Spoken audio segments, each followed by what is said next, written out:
seremos breves. Algunos ya habéis escuchado, pues bueno, ya lo conocéis más que de sobras todo lo que podemos hablar. Paco hoy aquí maestro. Marita, bueno, ha vivido todo y más. Bueno, se puede saber todo, ¿no?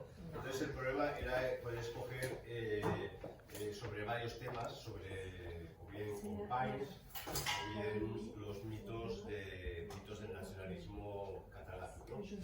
Y entonces yo lo que voy a plantear es, si acaso, dejarlo un poco abierto, y si hay dudas y preguntas, pues a raíz de eso podemos profundizar, ¿no?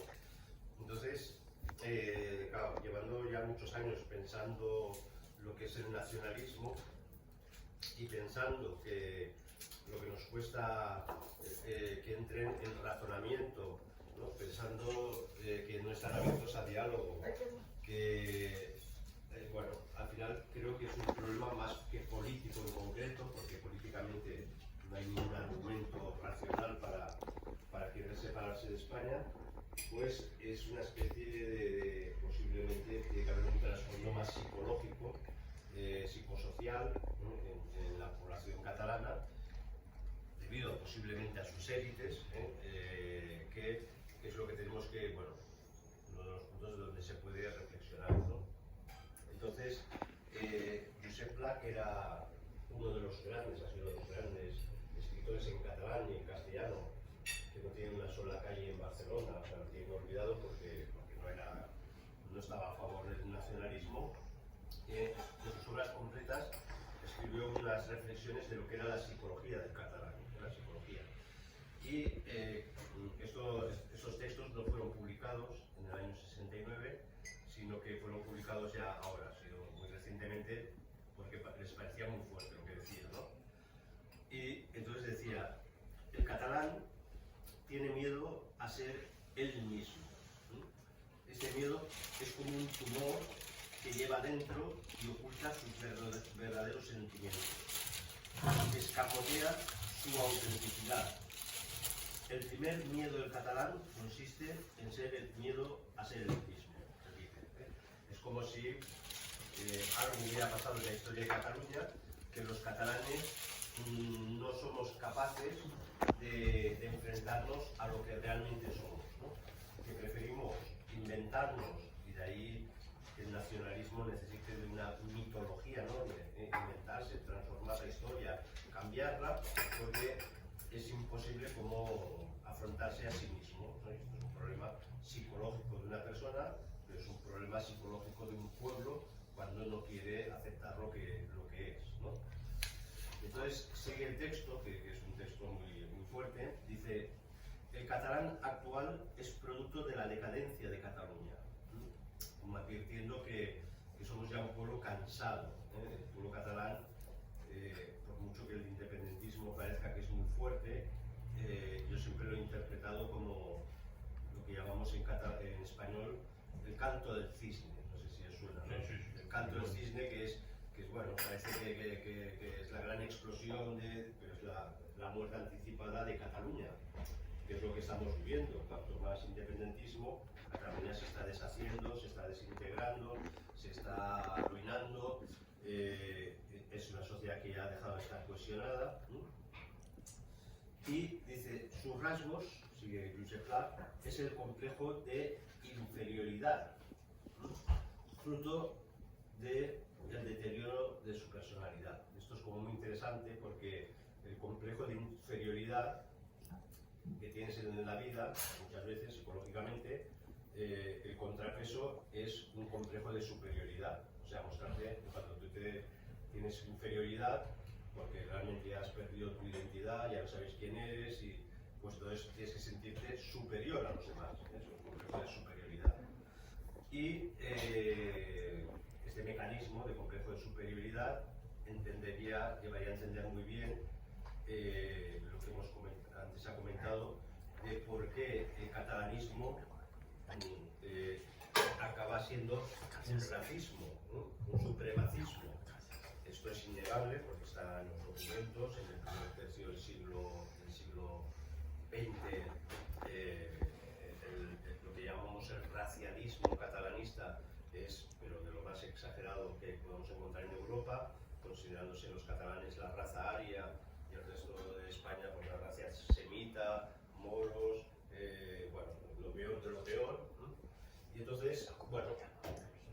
se da cuenta de que hay un complejo de inferioridad, pero escondido, que además lleva muchas contradicciones, porque si los catalanes somos un pueblo, como dicen los catalanistas, superior, somos un pueblo próspero, somos un pueblo moderno, somos un pueblo que hemos prosperado comparado con el resto de España, entonces ¿cómo es posible que el resto de España, siendo inferior, haya oprimido a un pueblo superior? No tiene ninguna lógica, no tiene ningún sentido. Entonces todas estas contradicciones, bueno, van quedando en la psicología profunda de los individuos y de los pueblos y llegan a esa contradicción. Dice, el catalán no tiene patria, porque en realidad como nuestra patria es nuestra patria, los catalanes, es nuestra patria pequeña, nuestra patria grande es España, siempre es una forma de hablar de patria chica, pues Cataluña y Barcelona, y mi patria grande, pues España. Pero al renegar de una, pues reniegas de las dos, entonces nos hemos quedado sin patria. Y sigue Pla, dice, por eso es un ser diferente que no puede compararse con quien la tiene. Perdió la patria e hizo un gran esfuerzo por tener otra sin lograrlo. Y esto es el nacionalismo. Hemos perdido las verdaderas raíces, porque luego si repasáramos la mitología del nacionalismo, todo lo que se dice que es catalán, puramente catalán, lo identitario catalán, todo es un invento absoluto, o sea, es un invento relativamente reciente, que no tiene ningún fundamento histórico, se lo han creído, pero es como buscar tener una patria que tú mismo has perdido, ¿no? Pero que no la vas a tener nunca. Por eso el nacionalismo siempre es como un avanzar, estamos avanzando, ya lo vamos a conseguir, vamos a ser independientes, sigamos luchando, pero es un proceso que nunca va a llegar, ¿no? Y de eso viven, ¿no? Que el gran fallo del nacionalismo de Puigdemont fue precisamente poner una fecha de independencia, es decir, tal día la independencia. Bueno, yo, en cambio el nacionalismo vasco es mucho más listo y dice, somos independentistas, sí. ¿Cuándo será? Bueno, ya llegará. Por tanto, no nos angustiemos, que no vamos a caer en nuestra propia trampa de ponernos una fecha. Entonces, ahora Pla dice cosas muy fuertes, pero yo creo que lo hemos experimentado en la casta política nacionalista. Dice, el catalán no tiene un inconsciente sano, normal y abierto. Es decir, que no estamos muy bien los catalanes. Esto explica sus características. A veces es engreído, a menudo también posee una humildad morbosa, que pequeños somos, que mal nos tratan, se siente el catalán humillado, tiene una psicología de sentirse siempre humillado, siempre nos humilla Madrid, siempre nadie nos quiere. Esto se utilizó como argumentos muchas veces, ¿no? No nos quieren en Madrid, Entonces, bueno, esto es un argumento político, es un argumento tonto, ¿no? Ofendidos, bueno, y acaba este texto que he escogido, dice,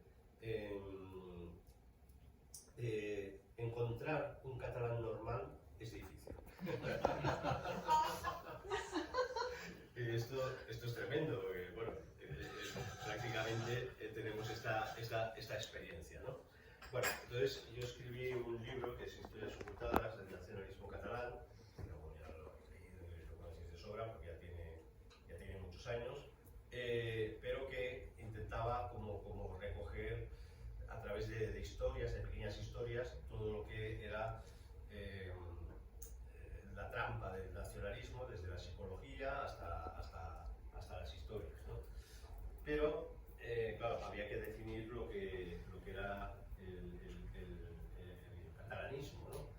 Entonces, siguiendo a un maestro mío, que era el profesor Canals, decía, literalmente, dice que el nacionalismo, comparado con un sano patriotismo, vendría a ser como la analogía sería el nacionalismo es como un egoísmo, que es un amor desordenado, ¿no? El egoísmo, está muy bien que te quieras a ti mismo, tu salud, que te cuides, pero el egoísmo mismo es un amor desordenado hacia uno mismo, ¿no? Y pues este amor ordenado se podría ver en lo que es el concepto de patria, ¿no? El amor patrio, el nacionalismo es un amor, es al amor patrio, dice, un amor desordenado, ¿no? En lo afectivo y pretendidamente autojustificado con una falsa historia, una falsa filosofía, etc. Es el amor desordenado y soberbio de la nación, bueno, que se apoya frecuentemente en una proyección ficticia. Bueno, el amor desordenado lo puede tener una persona o lo puede tener un colectivo. Entonces el nacionalismo es la autoidolatría de tu nación, que es mejor que las demás. Como he dicho antes, no puedes ocultar de que estás muy oprimido, lo cual es rarísimo porque Cataluña, siendo hasta que no impera el nacionalismo, era la primera región de España más rica, y como dices, bueno, entonces muy oprimidos no estaríamos. Ahora, gracias al nacionalismo, somos la cuarta región y esto irá bajando, irá descendiendo hasta el final, porque el nacionalismo nos ha arruinado. Pero en el libro sacó una anécdota muy dura, para que nos veamos demos cuenta que es un problema psicológico. Un nacionalista, Xirinacs, que había sido franquista, de familia franquista, se había hecho religioso, después abandonó el estado religioso, se hizo nacionalista, independentista, y durante muchos años, mientras que Jordi Pujol estaba todavía moderadito, pero era independentista, pero bueno, no toca ahora, pues Xirinacs, que era muy radical, estuvo en una tienda de campaña delante del Palau de la Generalitat, se puso ahí, estuvo pues, muchos años, estuvo ahí reivindicando la independencia, que todo el mundo se reía de él, hasta los independentistas, diciendo, ¿qué haces aquí? Pero Xirinacs se suicidó, al final se suicida y escribe una carta que es tremenda, porque uno ve cómo, digamos, este problema psicológico, cómo identifica su destino con el destino de Cataluña, como si fuera lo mismo. Es un panteísmo. Yo soy Cataluña, Cataluña soy yo, y mi destino es Cataluña. Entonces, cuando se suicidó, escribió una carta, se encontró una carta que decía, durante no sé cuántos años he estado oprimido por 3 estados, ¿no? Por España, por Francia y por Italia, porque en Italia hay un pueblecito que es el Alguer, en la Cerdeña, que se habla un catalán que no entiende nadie, pero bueno, y entonces se sentía oprimido por Italia, pero bueno, dice, ahora con mi marcha, con mi muerte, me libero, me voy a liberar, muriendo, suicidándome, por fin soy libre, he hecho un acto de autodeterminación y he decidido acabar con mi vida. Y este acto de autodeterminación vendrá a ayudar al acto de autodeterminación de Cataluña para ser libre. O sea, suicidándome voy a ser libre y eso permitirá que Cataluña sea más libre. Bueno, hay que estar loco o hay que estar ya muy desquiciado de la cabeza. Pero, claro, esto es más profundo, porque los padres del nacionalismo tenían como Prat de la Riba, tenían conciencia clarísima de que los catalanes nunca habían sido nacionalistas, nunca habían sido independentistas. Él tenía como proyecto resucitar una nación catalana que nunca había existido, pero bueno, a ver cómo creamos o cómo resucitamos una nación catalana, pero se encontraba con el problema de que para los catalanes, no ser español, ser catalán, no era ningún problema. O sea, estamos hablando de principios del siglo XX, Y una de las frases más terribles en una de las obras que se consideran fundadoras del nacionalismo catalán, va a decir lo siguiente, va a decir, se titula la obra La nacionalidad catalana, y dice, era necesario acabar de una vez para siempre con esta monstruosa bifurcación en nuestra alma, que era sentirse españoles y catalanes. Dice, como si un francés se sintiera francés y de la Normandía, bueno, pues esto es espantoso, esto es una interpreta que es una psique desdoblada, enfermiza, y había que hacerlo, ¿no? Era menester acabar con esta sensación de sentirse españoles y catalanes a la vez. Teníamos que saber que éramos catalanes y solo catalanes. Esta obra, que sería un paso más en el proceso de nacionalismo, no la hizo el amor. Esto es muy importante, porque está diciendo sentirnos catalanes por encima de españoles, no lo hizo el amor a Cataluña, sino lo hizo el odio. Él reconoce que para conseguir que los catalanes solo se sientan catalanes, tenían que aprender a odiar, y había que enseñarles a odiar todo lo que era español, todo lo que era español. Esto es tremendo, ¿no? Porque es digamos, una violencia psicológica que iba contra el sentimiento natural que tenían absolutamente todos los payeses del campo, vamos. Hay una famosa anécdota, creo que es un vendedor o bueno, uno de estos, que fueron para demostrar que en Cataluña no había nacionalismo, fueron al campo y a un payés, a un campesino, le preguntaron, ¿por aquí ha visto españoles? Sí, hombre, claro, todos somos españoles, fueron unos de Madrid, tal vez payeses catalanes, claro, todos somos españoles. Y tal, y castellanos, ustedes, ¿no? O sea, que distinguían muy bien que una cosa que los catalanes eran españoles como los castellanos, pero una cosa eran los castellanos y otra los españoles, ¿no? Bueno, entonces, esto es una especie de narcisismo, también se podría considerar el nacionalismo como un narcisismo, ¿no? El narcisismo es cuando uno estudia en psicología los factores del narcisismo, pues bueno, es la persona que se siente siempre ofendida por lo más mínimo, evidentemente siempre tendrá la razón, siempre que no le den la razón se sentirá atacado, y uno va cogiendo todo el manual de psicología clásico y dices, bueno, lo que sufren los nacionalistas es un narcisismo, ¿no? Porque no me quieren, lo que hemos hecho antes, no tal, me roban, hombre, ¿cómo te van a robar si eres el más rico, ¿no? O sea, que decir, que en todo caso será al revés, ¿no? Que has estado robando a España muchísimo tiempo, ¿no? Bueno, entonces, en este proceso de no querer ser, no querer afrontarse a lo que uno es, claro, encontramos que en la historia del nacionalismo pues la necesidad de ocultar muchas cosas y la necesidad de inventarse otras muchas cosas. Y así se ha construido la historia, olvidando, ocultando e inventando o reinterpretando, ¿no? No sé, por ejemplo, cuando estudiamos etimológicamente donde aparece la palabra español, la palabra español nos viene del provenzal porque el sufijo ñol es provenzal, ¿no? Y entonces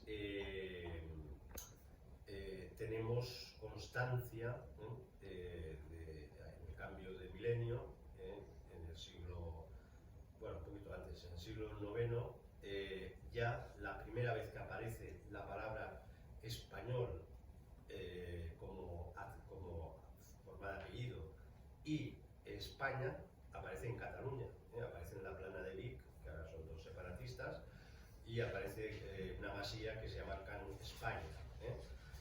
Esto tiene su lógica porque los visigodos se habían ido a Francia, a la zona provenzal, ahí no se habían juntado con los francos, los nobles visigodos, y por tanto todavía tenían conciencia de que ellos pertenecían a la España visigoda, o sea, esa conciencia la tenían clarísima. Y entonces, cuando ya se empieza la reconquista, a través de Cataluña, pues va quedando la toponimia y va quedando el nombre de España español, precisamente en el primer lugar donde se registra es en Cataluña, ¿no? Igual que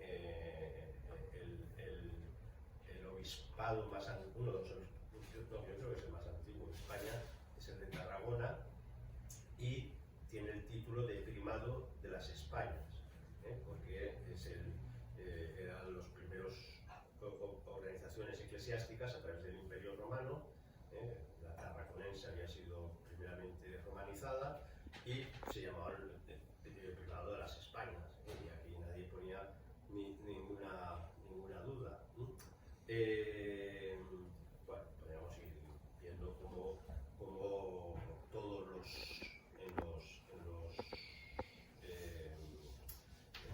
en las historias que se recogen de la Edad Media, en Cataluña y Aragón hay una concentración muy alta de historias medievales, que son las crónicas de Montaner, del rey Jaume I, bueno, hay muchísimas. Y en todas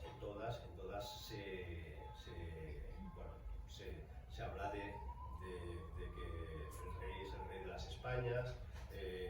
Bueno, en ningún momento aparece evidentemente la palabra Cataluña. Esto es muy curioso, porque en la mitología nacionalista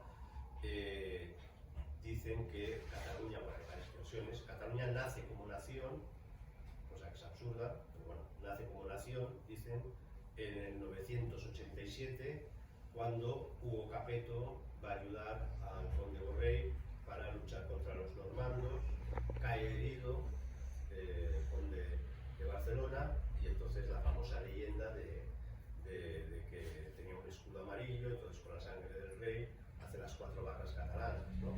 Dicen, aquí nació estamos en el siglo X, y dice, aquí nace la Cataluña, la nación catalana, ¿no? Pero es absurdo porque la palabra Cataluña no existe hasta el siglo XII, o sea, que ¿cómo puede haber conciencia de ser catalán si ni siquiera existe la palabra Cataluña? Esto es imposible, te sentirías de otra forma, ¿no? Entonces es muy divertido cuando se estudia etimológicamente el origen de la palabra Cataluña. El origen de la palabra Cataluña es muy misterioso. Los nacionalistas tienen sus versiones, pero son antietimológicas, no son científicas.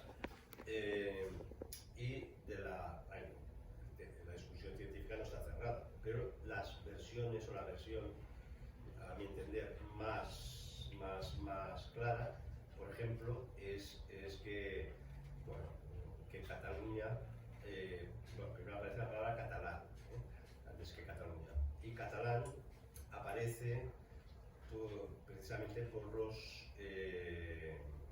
habitantes de Castillos, que son los castelanos. Los castelanos son los habitantes de Castillos, entonces se les llamaba así, castelanos. La población tenía diferentes nombres, los castelanos, habitantes de Castillos. Había muchísimos castillos porque Cataluña era una zona de reconquista contra el Islam, y a través de una serie de variantes de lenguas provenzales, bueno, pues pasaría a castellanus, caslar, catalán, llegaría a ser catalán. Por tanto, catalán sería el habitante de Castillos, ¿no? Y claro, uno lo compara con Castilla, y Castilla, que es tierra de castillos. O sea que Cataluña y Castilla es lo mismo, o sea, es la misma raíz etimológica, posiblemente, y además es lo que tiene más sentido, porque bueno, castle, en inglés, la S cuando cae, pues ya tienes o Castilla o tienes Cataluña, ¿no? si cae la S, ¿no? Bueno, si a alguien no le convenciera esto, tenemos argumentos más de peso para ver cómo el nacionalismo, ya en el siglo XIX, empieza a retorcer la historia, pero casi de forma delincuente, Se recupera el archivo de la Corona de Aragón, que es un archivo impresionante, que teóricamente tenía que ir pasando por todos los reinos de la vieja Corona de Aragón, Valencia, Baleares, Barcelona, pero bueno, que va a Barcelona, que aquí ya se quedó, de aquí ya no se movió. Y entonces en el archivo de la Corona de Aragón hay una saga de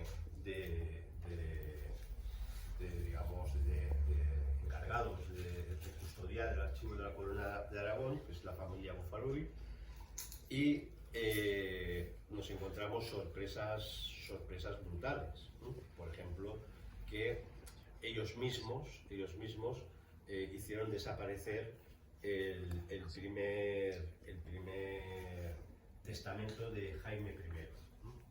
Jaime I, que digamos, cuando la corona de Aragón entra en crisis, bueno,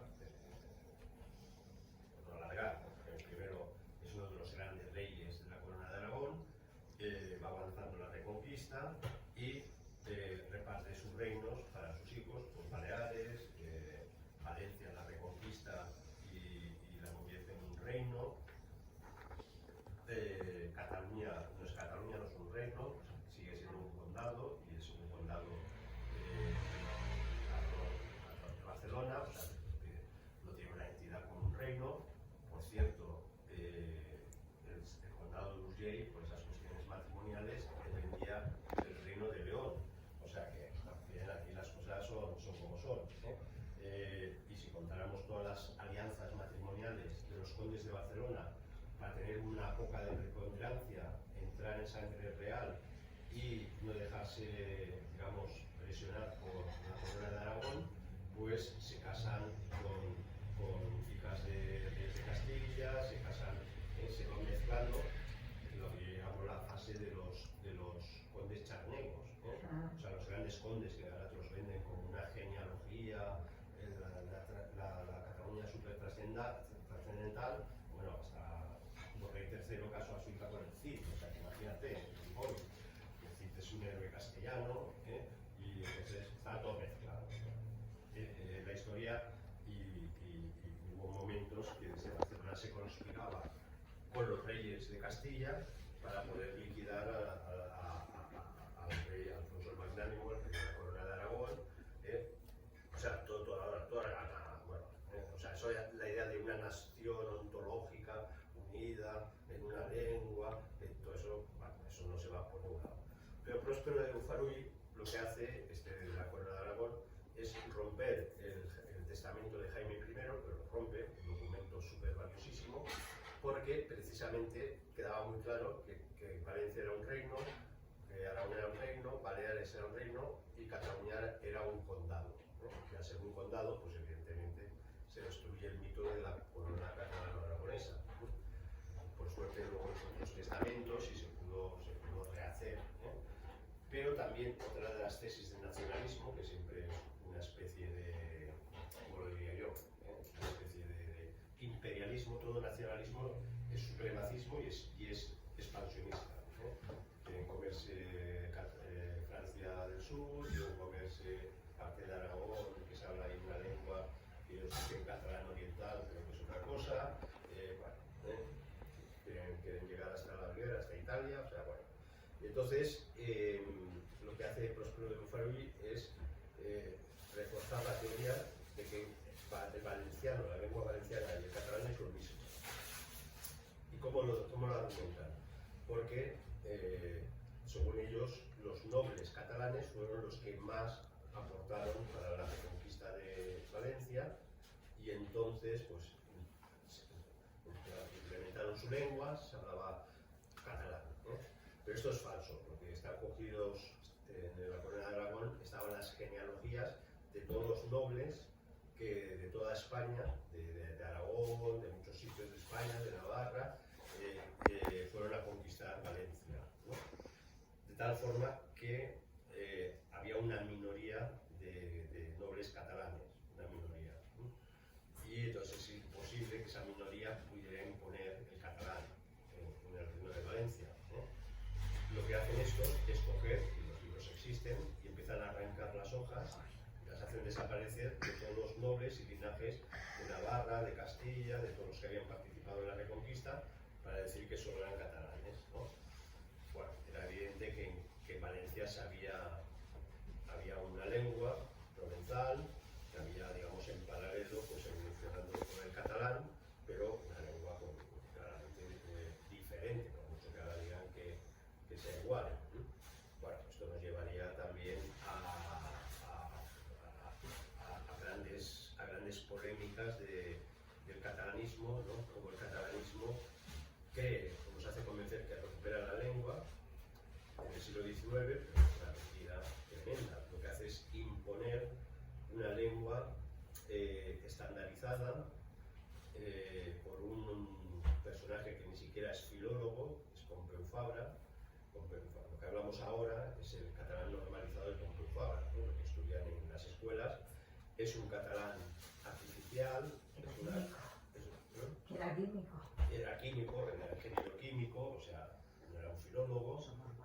Y Prat de la Riba, que era el que dirigía todo el cotarro del nacionalismo y las primeras instituciones catalanistas, pues por ganarse el favor de las izquierdas, porque era conservador, y poder decir, no, el nacionalismo somos tanto de derechas como de izquierdas, y así somos todo un pueblo, pues sacrificó los mejores filólogos catalanes, que eran Casclar, Griera, Alcubé, pero porque eran sacerdotes, eran curas, entonces quedaba poco moderno, ¿no? Y el otro era un ingeniero químico, además era masón, además era muy moderno, y entonces, bueno, se hace esta mezcla y el catalán, a partir de ahí viene el empobrecimiento del catalán, que es lo que vivimos hoy en día, ¿no? O sea, incluso cambian la lengua, cambian el himno de Cataluña, pero el himno de Cataluña, esto lo que sea el Segadors, esto es una cosa, oficialmente en los años 80 la Generalitat al final lo aprueba como himno nacional, pero había muchas discusiones, porque la gente decía, bueno, ¿de dónde viene este himno, no?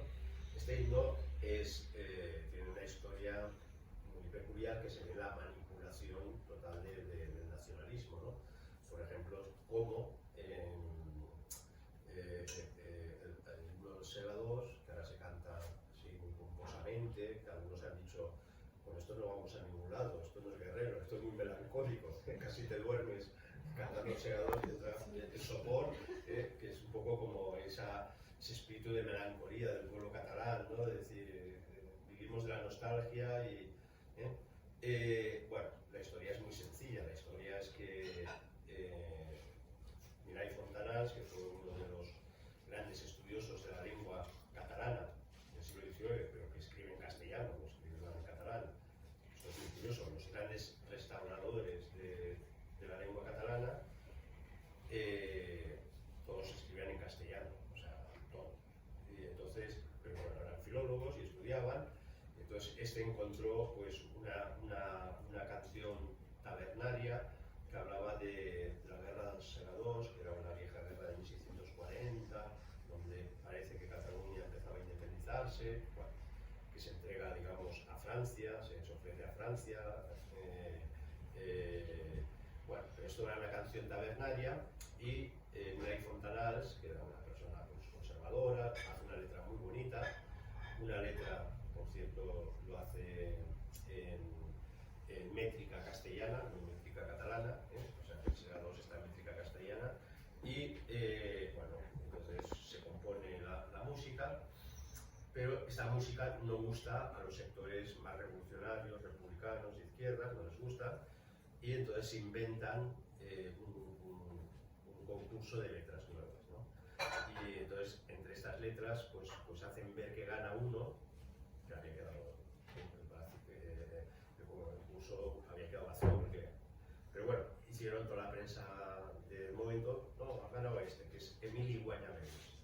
Emili Guanyabens es un personaje para darle de comer aparte, porque era espiritista, era anarquista, era masón, se reunían los círculos ahí todos. Barcelona fue uno de los epicentros del espiritismo en toda Europa. Se conoce como los catalanistas hacían espiritismo, Companys se dedicaba a hacer espiritismo, la gente que tenían, bueno, todos los personajes, ¿no?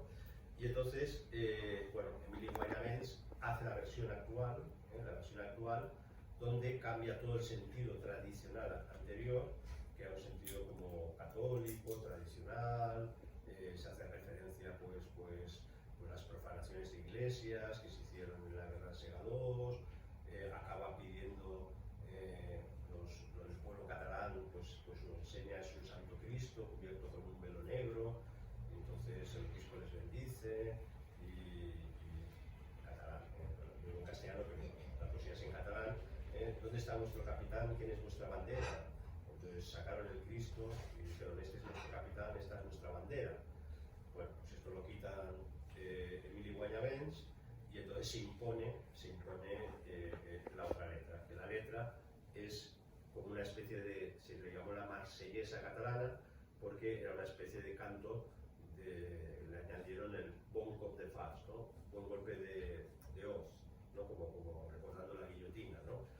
Y bueno, por eso la mayoría de los catalanistas nunca quisieron cantar los segadors, porque lo veían como una cosa que no iba con el catalanismo, que era algo más tradicional, era más conservador, en definitiva.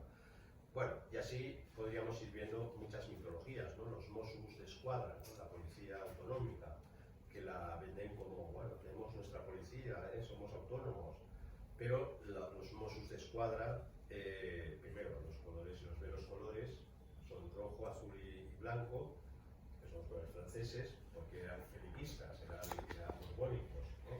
Y entonces, bueno, cuando se origina los Mossos d'Esquadra, se dedican, son unas pequeñas patrullas para poder luchar contra los bandoleros en las zonas de Tarragona y, bueno, y se dedican, son contratados para perseguir a los que estaban en la guerra de sucesión a favor de los austracistas. O sea, España se había dividido en austracistas y borbónicos, pero, bueno, el nacionalismo dice, esto es una guerra de independencia, ¿no? Esto es una guerra civil por quien era que fuera rey de Francia, sino un Austria o un Borbón. Y muchos catalanes eran borbónicos, esto cosa que se callan ahora, ¿eh? De hecho, bueno, los Mossos d'Esquadra se dedican a perseguir, cuando se acaba la guerra, a las partidas austracistas que están por ahí. Luego, los Mossos d'Esquadra son profundamente borbónicos con Isabel II.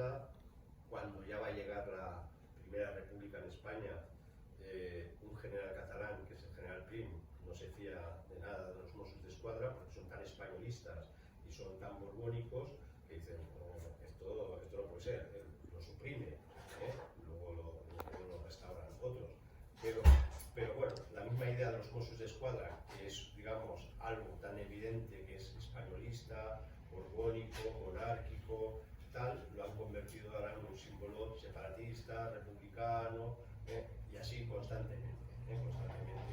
Pero bueno, no pararíamos. La sardana, ¿no? De hecho, la sardana es un invento reciente. O sea, nadie en Cataluña sabía bailar una sardana nunca. O sea, esto era una cosa de l'Empordà, de la costa de Sant Feliu de Guíxols. Verdaguer, que es el gran poeta catalán, dijo que solo había visto bailar una sardana 2 o 3 veces en su vida, pero la sardana se la reinventa, ¿no? Y entonces, bueno, Pep Ventura, que es un catalán que había nacido fuera de Cataluña, entonces va a Figueras y bueno, empieza a componer, pero curiosamente estos se lo han callado porque las sardanas actuales no tenían nada que ver con las sardanas clásicas, que se consideraban muy tradicionales, y él inventa unas sardanas y las fundamenta en óperas italianas, en el himno de Riego, que es un himno revolucionario, que tenía que ver con la tradición catalana, en zarzuelas, sabemos que las zarzuelas es algo como ahora dicen, no, eso es de Madrid, la zarzuela, pero la zarzuela, los mejores compositores de zarzuelas fueron siempre catalanes, Amadeu Vives, ¿no? que aquí se moría de hambre, se fue a Madrid, con un gran teatro de zarzuela y fue el mejor compositor de zarzuelas. Pero cuando se murió en Madrid, lo pusieron en un tren, lo llevan a Barcelona, le pusieron una bandera catalana, se lo llevaron al Orfeo, al Palau de la Música, y entonces hicieron un gran acto catalanista, ¿no? Dices, oiga, pero si este estaba viviendo en Madrid, porque aquí se moría de hambre, todo es así, yo he estudiado mucho la arquitectura, la escultura en Madrid, buena parte de la escultura la hicieron catalanes, o sea que eran contratados, iban todos felices. El monumento a Colón que está en la Castellana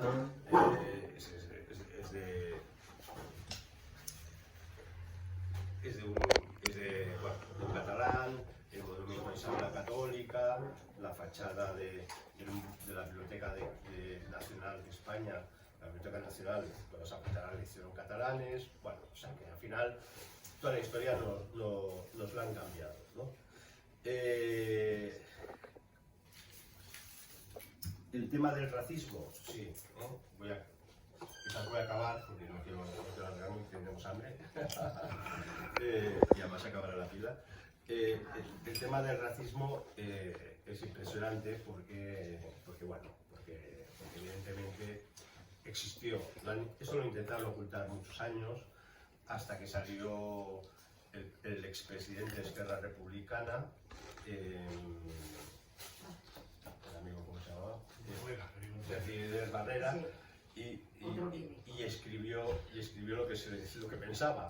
Y entonces empezó a decir que los negros eran inferiores, empezó a decir que no sé qué, y todo el mundo se escandalizó y dijo, bueno, lo ocultaron como pudieron, ¿no? Pero es cierto que hay un pensamiento muy radical en el primer tercio del siglo XX. Luego, como viene el nazismo y todo eso, se lo callaron, ¿eh? Después de la Segunda Guerra Mundial, el tema racista, ahora lo están resucitando, ¿eh? Pero para que veáis que no es tonto, ¿eh? Por ejemplo, en Barcelona es donde se publica por primera vez el Judío Internacional de Ford, que es una obra antisemita. Louis Rissac escribía a finales del siglo XIX: la autonomía es una idea simpática a los elementos de la raza aria de España, que somos los catalanes, y es terriblemente antipática a los elementos de la raza semítica, que son los castellanos, esta división que ya hemos hecho. Sigue diciendo frases que hoy serían para denunciarnos. Dice: los zulúes, los castellanos y los antropófagos, los caníbales, tardarán algunos siglos en disfrutar los frutos del positivo bienestar social, pues estas razas de espíritu regresivo son refractarias al progreso humano, ¿eh? Otra consideración sobre los castellanos es así: el nacer en tierras castellanas y ser tonto de necesidad es la misma cosa. O sea, si tú naces en Castilla, ya es esto. O casi nada. Otros, bueno, hay algunas que llené, estos son documentos que tenemos que hacer llegar a Europa,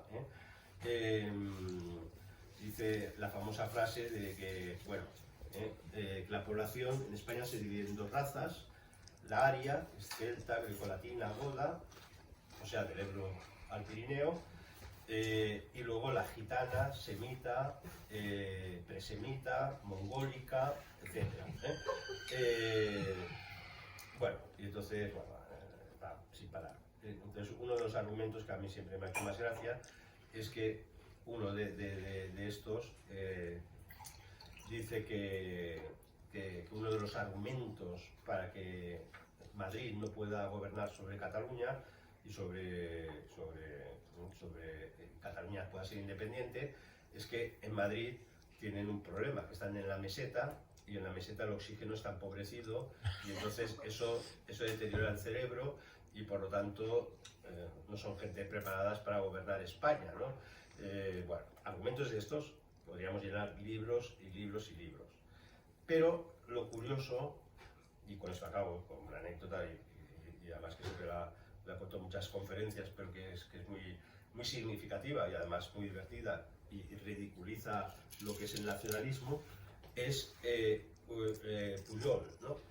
Cuando ya este racialismo que es brutal, pero llega la Segunda Guerra Mundial, el nazismo, y claro, después de la guerra queda muy mal hablar de términos racistas, en términos, todo esto se calla, ¿no? Pero, ¿qué es lo que va a sustituir a la raza como elemento identificativo del buen catalán? Pues la lengua, ¿no? Entonces la lengua se convierte en un instrumento, digamos, más sutil, teóricamente menos racista, pero que, digamos, nos va a ayudar a detectar quién es el buen catalán. ¿Y qué pasaría si se perdiese la lengua, ¿no? Y entonces, esto está en un libro de Pujol que se titula, en catalán es Desde els turons de la otra banda del río, desde las colinas de la otra banda del río. Es un libro que, acabo enseguida, es una frase que oyó a su abuelo cuando en la guerra civil llegan los nacionales a Lérida y dice, ya la guerra la hemos perdido, ya están aquí, ya la hemos perdido, ¿no? Bueno, y entonces Pujol escribió pues, este libro, que es un libro místico, es una locura, te das cuenta que Pujol estaba loco, ¿no? Y entonces, en referencia a la lengua, para que nos demos cuenta por qué luego Pujol estaba tan obsesionado con la inversión lingüística, con la lengua, porque la lengua ya no era un problema de comunicación, no era un problema cultural, él sabía que había algo más, que la lengua es transformadora de la mente, del alma, y entonces lo expresa así. Insisto, esto ahora va a parecer casi ridículo, irrisible, pero era lo que pensaba, lo escribió así. Dice, si la lengua catalana es detenida, se frena, la lengua se convertirá en patuès, que es ese dialecto francés que un poco que desprecia a todo el mundo, bueno, cosa, los alpinos y tal. La densidad cultural del país se reducirá. Si perdemos la lengua, la densidad cultural se perderá. La economía catalana quedará caída, alicaída. O sea, si perdiéramos la lengua catalana, la economía se iría para abajo. Dice, bueno, no entiendo muy bien la relación, pero bueno, los problemas comunitarios de todo orden se agravarán. O sea, si perdemos la lengua, empezará a haber caos. Y muchas cosas más, pero sobre todo el hombre catalán quedará disminuido. Dice, ¿disminuido en qué sentido? ¿Moral? No. Dice, será un hombre delgado, de poco peso, de poca altura, encogido. Será un pobre hombre. O sea, si dejamos de hablar catalán, nos seguimos encogiendo como Pujol, ¿no? Como el mismo Pujol, así, nos seguimos saliendo feos, pequeños, etc. Y entonces ya suelta, esta obra es una especie de arrebato místico de estos que tenía Pujol, dice, y tal, dice, el catalán será un pobre hombre. De eso nadie, absolutamente nadie, puede desentenderse, ya que con pobres hombres no se puede hacer nada, ni economistas, ni literatos, ni reformadores sociales, ni buenos torneros, ni buenos campesinos, ni sabios, ni artistas, ni santos. Si perdemos la lengua catalán, ya no tendremos ni siquiera santos en Cataluña. Habremos perdido la fe, la espiritualidad y todo. Bueno, esto nos da cuenta de que claramente es un delirio, ¿no? Es un delirio en todos los sentidos. Bueno, no quiero alargarme, era una pequeña exposición para ver un poquito a qué nos enfrentamos, que es más que un simple problema a veces político o de reequilibrios de poder, sino que ya es un pueblo que está enfermo, ¿no? Entonces, volvemos a lo que habíamos dicho, es la idioma, que está la arma de... Sí. Para ellos la lengua es importantísima porque es la construcción de los nuevos catalanes. De hecho, Cataluña siempre, visto desde el siglo XX, hay muchísimos estudios y muchísimos médicos, muchísimos estudios en toda Europa, pero en Cataluña muchos, sobre el problema de la degeneración de la raza. Esto en Francia aparecen pensadores que piensan que la Francia que es derrotada en la guerra franco-prusiana es porque había habido una degeneración de la raza y tal. Bueno, todo esto era muy típico. Y entonces ellos dicen, bueno, la raza se está degenerando, y entonces no hay nacimientos, el problema demográfico. Enseguida saltan, y esto es verdad, Cataluña siempre ha tenido problemas demográficos muy potentes y por eso ha tenido que importar mucha población. Y entonces, al importar mucha población, al principio, los nacionalistas radicales los veían como un peligro, los murcianos, tal. También he recogido textos que decían, a los murcianos hay que coger con una Browning, con una pistola y empezar a pegar tiros, y hay que acabar con los inmigrantes que no entren en Cataluña, que nos van a degenerar la raza. Y hay carteles de las juventudes de Esquerra Republicana de principios del siglo XX contra la inmigración, porque es cruce de sangres, tal, o sea, un discurso totalmente nazi, ¿no? Que por cierto ellos tenían ya sus relaciones también con el fascismo y tal. Entonces, ¿qué pasa? Que claro, hay un momento que se dan cuenta que como la inmigración es tanta, y además la necesitan para que Cataluña se enriquezca, porque sin inmigración Cataluña no sería nada, no sé, sería como Extremadura, sería un pueblo rural, sería un pueblo pobre, pues dicen, como no podemos tener catalanes genéticos, vamos a hacer catalanes, vamos a construir catalanes. ¿Y quién es catalán? Quien habla catalán, claro. Y entonces, por eso es fundamental que hablen catalán. Les da igual que sean musulmanes, que tengan otro sistema de valores, les da igual todo. Pero es construir arquitectónicamente a través de un adoctrinamiento más la lengua catalana, una falsa identidad que además genera autoodio a las propias raíces, que es lo que pasa en los inmigrantes, ¿no? Que se acomplejan y entonces quieren ser más catalanes que nadie y más separatistas que nadie para ser más puros que nadie. Pues son el 80% de separatistas se llaman Gómez, García, o esconden sus apellidos, y entonces les da vergüenza sus raíces porque claro, vienen de zonas más humildes, ¿no? Pero esto es a base de este adoctrinamiento y estos juegos psicológicos que ellos manejan muy bien, es ingeniería social en Estado. Entonces la corrupción es algo nuevo. La corrupción. La corrupción mental o económica. No, económica, que las que vemos ahora es sí. algo nuevo dentro de la historia. Sí, porque la corrupción yo creo que sistemáticamente empieza en toda España. En toda España en la transición, digamos. En toda España. Sí, que antes había, esto es evidente, siempre ha habido y ha habido caciquismo, pero así como mecanismo, al haber una autonomía y estar controlada por Pujol, y Pujol tiene esa habilidad de controlar todas las redes de administración, consigue convencer a los empresarios, que muchísimos empresarios decían, esto el catalanismo nos va a hacer perder dinero, o sea, pero tuvo esa habilidad y entonces, claro, se convierte todo eso en unas redes clientelares salvajes y esos niveles de corrupción al servicio de teóricamente un proyecto que mucha gente lo justificaba, decían, bueno, esto es para la independencia de Cataluña,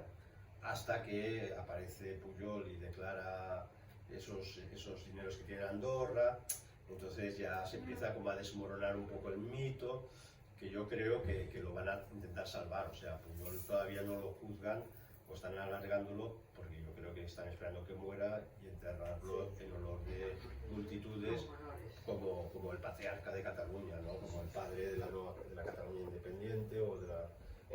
Pero como corrupción sistemática era así.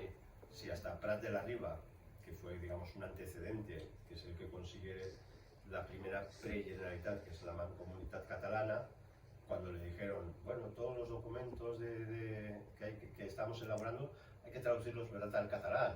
Y Prat de la Riba, que era catalanista, nacionalista y tal, ¿para qué vamos a gastar dinero? O sea, hacemos castellano y ya está, o sea, todavía tenían más sentido común, ¿no? Pero luego ha sido, claro, una barbaridad y por eso Cataluña es la comunidad autónoma más endeudada, ¿no? Porque se trata de construir un proyecto nacional y eso cuesta muchísimo. Cuesta policía, cuesta las embajadas, cuesta una red clientelar, cuesta todo eso y eso ya es un mecanismo estructural de corrupción, lo que se llama ya la corrupción negra, que es cuando ya es estructural, ya no es prácticamente, o sea, tienes que resetear toda la autonomía y volver a empezar de cero, ¿no? Porque si no, esto ya está incrustado. Si el 155 se hubiese hecho como Dios manda, ¿no? Claro, podría haber ayudado a parar un poco esto. Tenía que haber sido varios años, Es que ha durado nada. varios años con una supervisión por parte del Estado, realizando unas auditorías desde el principio hasta el final, recuperando toda una inspección, la inspección del Estado y reforzándola con 100 altos inspectores del Estado. Y esto, pues y no convocar unas elecciones al día siguiente. Claro, que eso era la locura, ¿no? Entonces, fue un apaño fue un apaño para salvarle el rostro, la cara al nacionalismo y al independentismo. Pero un 155 bien aplicado pues sería como un reseteo, ¿no? Descubrimos todas las corruptelas, el que le toque pagar, paga el pato, se va a la cárcel o tal, no sé cuántos, que es lo que más les duele al final, que tal, pero el 155 fue una gran traición del Estado, claro. Sí, sí, es así. No hay otra historia, ¿no? Pero bueno, yo creo que tener como... O sea, la gran ventaja, ¿cuál era? Que ellos tenían la hegemonía cultural en los años 80-90 y los que con Marita intentabais hacer algo, se les machacaba, ¿no? Era los locos, los tal, pero yo creo que con el tiempo y a base de libros y obras, investigaciones, historiadores, como mínimo una parte ya de la población catalana, que todavía no es la mayoría, pero tiene conciencia de que lo otro es un relato falso, es un relato relacionado con intereses puramente egoístas, pecuniarios y crematísticos y de corrupción, y entonces yo creo que esa ruptura es un paso de gigantes, porque no hemos tenido ni un solo medio a nuestro favor, ha sido una labor de la sociedad civil, ¿no? De asociaciones, y eso es muy, yo creo que es muy positivo. Nos da esperanzas. Sí. Yo creo que estamos mucho mejor que... Yo no tengo ninguna. No, a ver, ahora ya sabemos... Sinceramente yo no. No, pero ahora sabemos. Estoy más hundida que nunca. Primero, que en Madrid no nos van a dar nada. Bueno, pero es que eso es muy grave.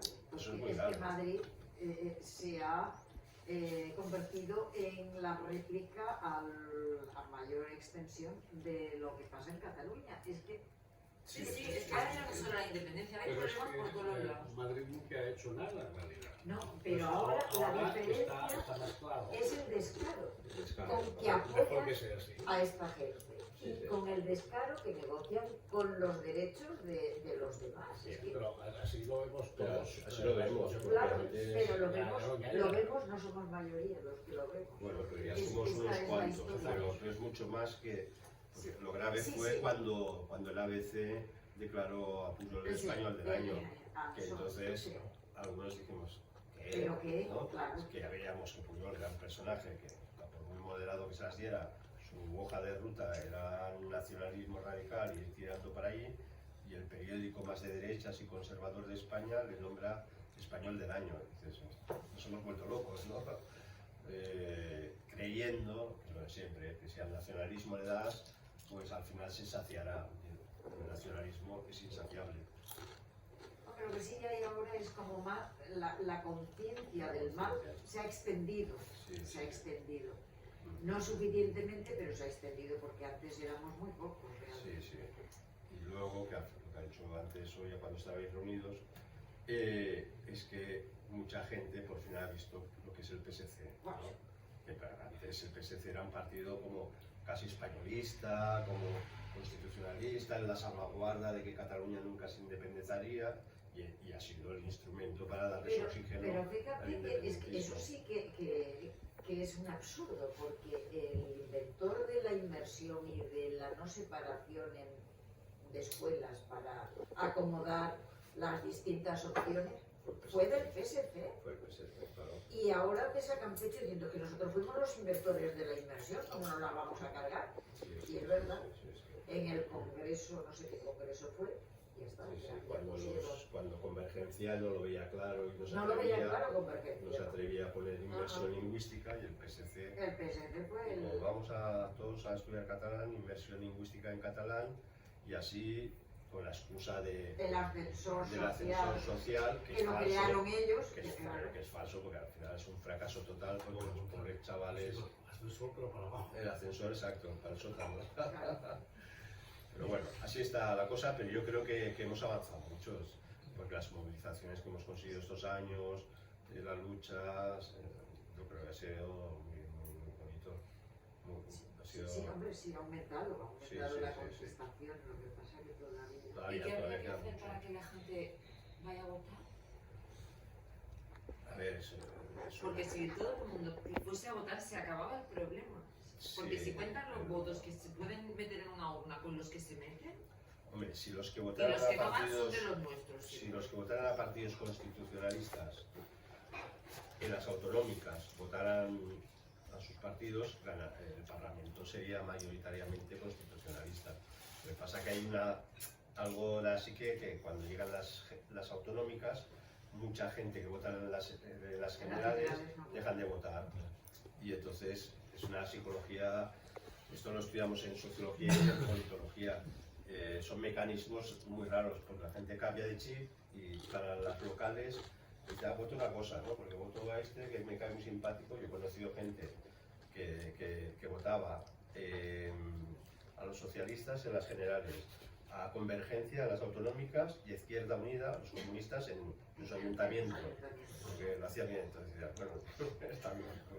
Entonces la gente funciona con unas lógicas muy extrañas. Pero ¿sabes qué me decepciona a mí? Que digo, si con todo lo que nos están haciendo la gente no tiene ganas de salir a intentar cambiarlo, yo después de estas últimas autonómicas te lo juro que se me cayó el alma a los pies. O sea, en Madrid que están bien, van un 70 y pico a votar, un 70. Nosotros que estamos en la miseria, vamos un 50 y pico. Pero es que aquí tampoco, hay mucha gente que tampoco ve alternativa política. Y se queda en casa y dice, no, Pero es a esto no lo es intentar votar del lado este, pues el que menos rabia te dé.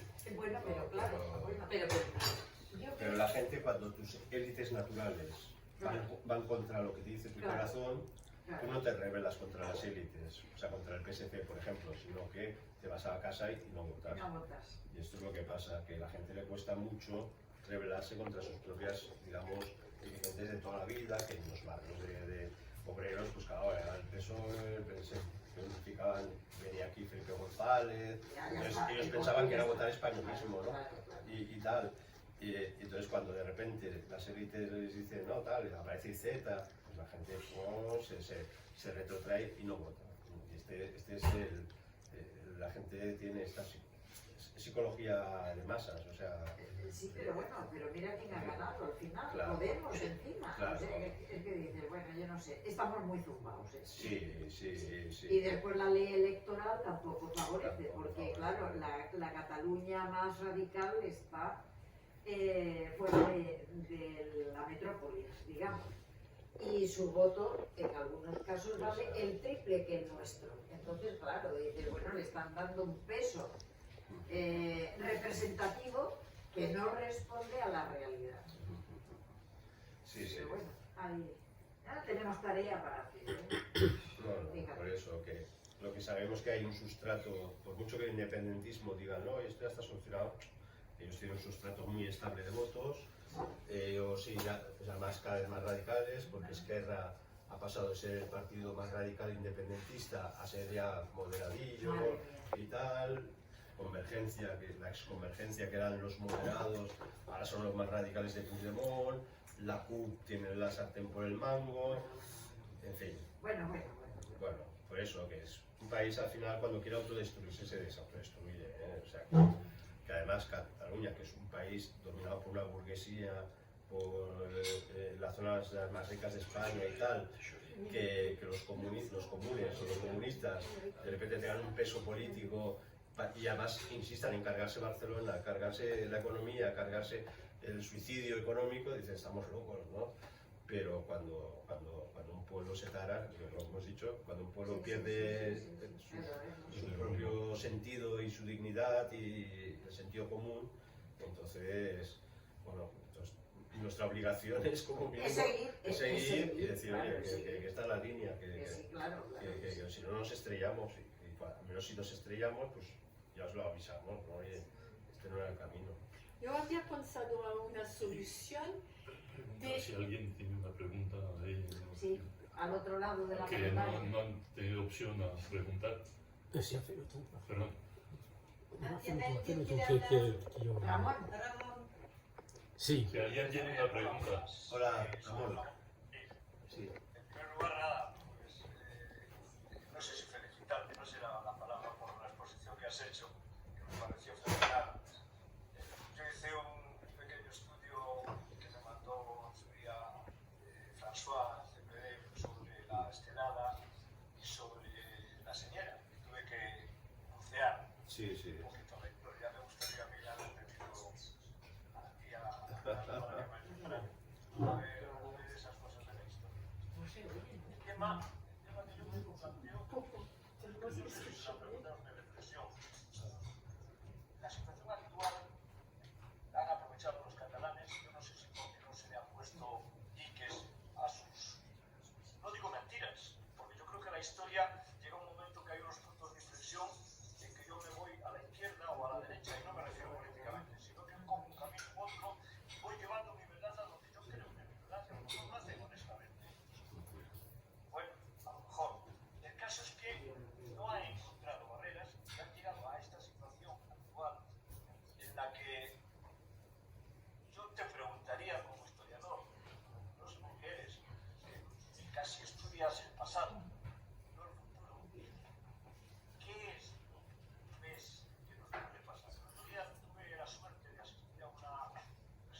digamos, sí. que es fenomenal, que es la España sentenciada, Ah, porque pero no vencida, y estaba también Joaquín Leguina, socialista de Pro.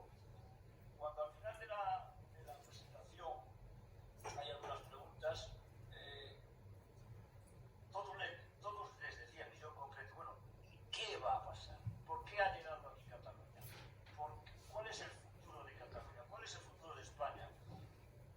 Y solamente aparece una frase allí claramente, y la dijo Leguina además: el problema de España es en estos momentos Pedro Sánchez. Y ya no digo que los socialistas, Pedro y Sánchez, porque yo escuchaba hablar a Joaquín Leguina, que es un hombre al que le admiro, sé cómo defiende, sé cómo le atacan, sé cómo los palos que le está dando al socialismo, Leguina, pero él no se Leguina. atrevió a decir cuál es el futuro.